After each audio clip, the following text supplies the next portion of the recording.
आखिर क्यों किया एकलव्य ने मथुरा पर हमला? आखिर क्यों कटे हुए अंगूठे के साथ एकलव्य ने किया भगवान श्री कृष्ण से महायुद्ध? आप देख रहे हैं मिस्टीरियस हिंदू।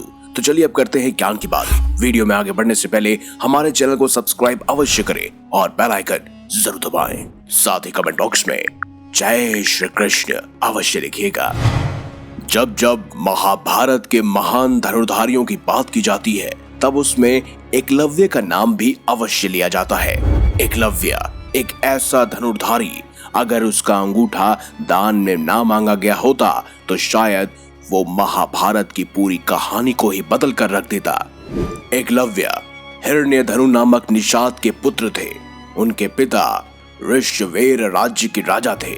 उनकी मृत्यु के बाद एकलव्य को राजा बनाया गया।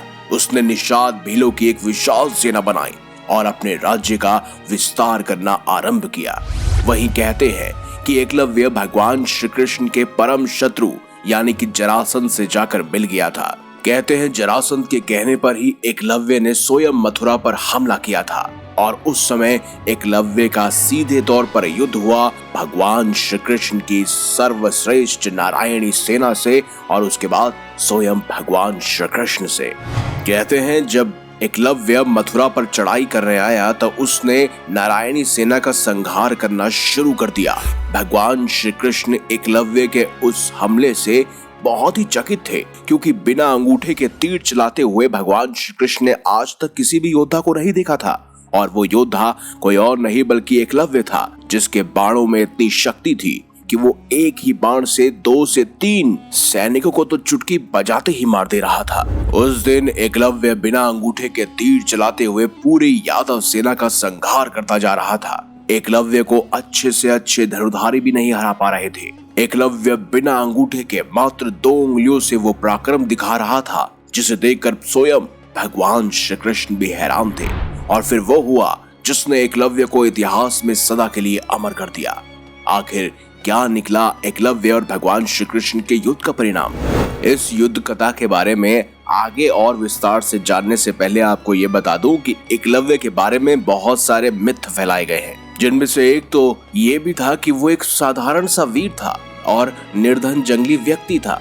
लेकिन भगवत पुराण के अनुसार एकलव्य अपने पिता हिरण्यधनु की मृत्यु के पश्चात सिंहपुर का राजा बना था। सिर्फ यही नहीं, वो बेहद ही शक्तिशाली था।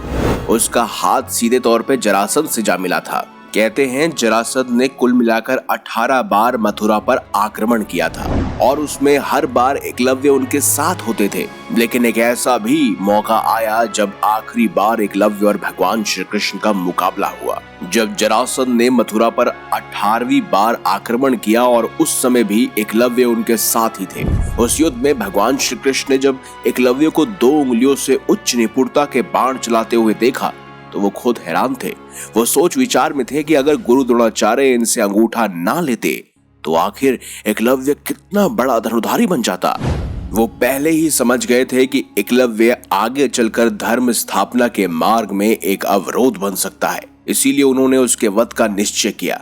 उन्होंने एकलव्य को युद्ध के लिए ललकारा, एक भरी शिला से उस पर प्रहार किया और उस प्रहार से वहीं युद्ध भूमि पर एकलव्य वीर गति को प्राप्त हो गया। महाभारत में वर्णित है कि एकलव्य बचपन से ही धनुर्विद्या और धनुर्बाण चलाने में बहुत ही ज्यादा रुचि रखता था और उसको धनुर्विद्या सिखाने वाला कोई और नहीं बल्कि स्वयं गुरु द्रोणाचार्य थे। एकलव्य अपने मन में ये निष्ठा बांध चुका था कि गुरु द्रोणाचार्य उसके ही गुरु हैं और वो बार बार एक ही युद्ध अभ्यास करता रहता। और वहीं उसके विपरीत गुरु द्रोणाचार्य जब पांडवों को विद्या सिखा रहे थे तो वो रोज छुप छुप कर उस विद्या को सीख लेता था। एकलव्य ने छुप छुप कर ही धनुर्विद्या की तकनीकों को सीखा था और सोचिए उस तकनीक को सीखकर वो भी छुप छुप कर वो कितना महारथी बन गया था कि उसने एक कुत्ते का मुंह बाणों से भर दिया था, जिसे देखकर स्वयं गुरु द्रोणाचार्य भी चकित रह गए थे। जब गुरु द्रोणाचार्य ने एकलव्य से उसके गुरु का नाम पूछा तब एकलव्य ने उन्हें बताया कि वो किस प्रकार छुप छुप कर धनुर्विद्या सीखा करता है और उसके गुरु कोई और नहीं स्वयं गुरु द्रोणाचार्य है। गुरु द्रोणाचार्य उसकी प्रतिभा को समझ गए थे और इसीलिए गुरु द्रोणाचार्य ने एकलव्य से गुरु दक्षिणा के तौर पर उसका अंगूठा ही मांग लिया। अब अंगूठा मांगने के पीछे भी एक वजह है। दरअसल जो धनुर्विद्या होती है उसको सीखने के लिए अंगूठा एक महत्वपूर्ण अंग होता है, क्योंकि धनुष के बाण को धनुष से पीछे खींचने के लिए अंगूठे और उंगली की सहायता ली जाती है। लेकिन वो जानते थे कि अगर अंगूठा मांग लिया जाएगा तो फिर वह एकलव्य कभी भी तीर नहीं चला पाएगा। लेकिन एकलव्य के मन में एक अलग ही विश था। धनुर्विद्या की रुचि ने उसे इस तरह से पागल कर दिया था कि उसने मात्र 2 उंगलियों के सहारे ही धनुष बाण चलाना सीख लिया। कहते हैं भगवान श्री कृष्ण ने जब एकलव्य का वध किया तब उसके बाद एकलव्य के पुत्र केतुमान निषादों के राजा बने और उसने युधिष्ठिर के बजाय दुर्योधन को अपनी सेवाएं देना उचित समझा।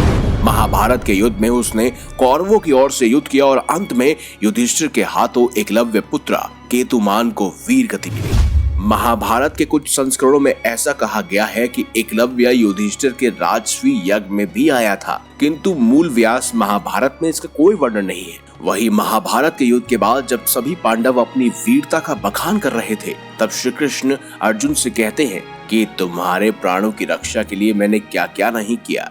घटोत्कच के हाथों कर्ण की शक्ति व्यर्थ की, कर्ण का निशस्त्र वध किया और स्वयं एकलव्य का वध भी मैंने अपने हाथों से किया। अगर मैं ऐसा नहीं करता तो कर्ण और अर्जुन दोनों के दोनों से सर्वप्रिय और सर्वोच्च धनुर्धारी बनता एकलव्य। ऐसे में आपके क्या विचार है? क्या एकलव्य का अगर अंगूठा ना मांगा गया होता तो क्या वो सर्वश्रेष्ठ धनुर्धारी बन जाता? क्या वो सूर्य पुत्र कर्ण को भी परास्त कर सकता था, या फिर अर्जुन जिसके पास गांडीव था और स्वयं जिसके साथ भगवान श्री कृष्ण थे, क्या उसे भी परास्त कर सकता था? ये सब सवाल मैं आपसे पूछता हूँ और चाहता हूँ कि कमेंट बॉक्स में आप इसका जवाब अवश्य दें। तो मिलेंगे अगली बार एक नई खास वीडियो के साथ। तब तक देखते रहिए संपूर्ण ज्ञान का केंद्र बिंदु मिस्टीरियस हिंदू।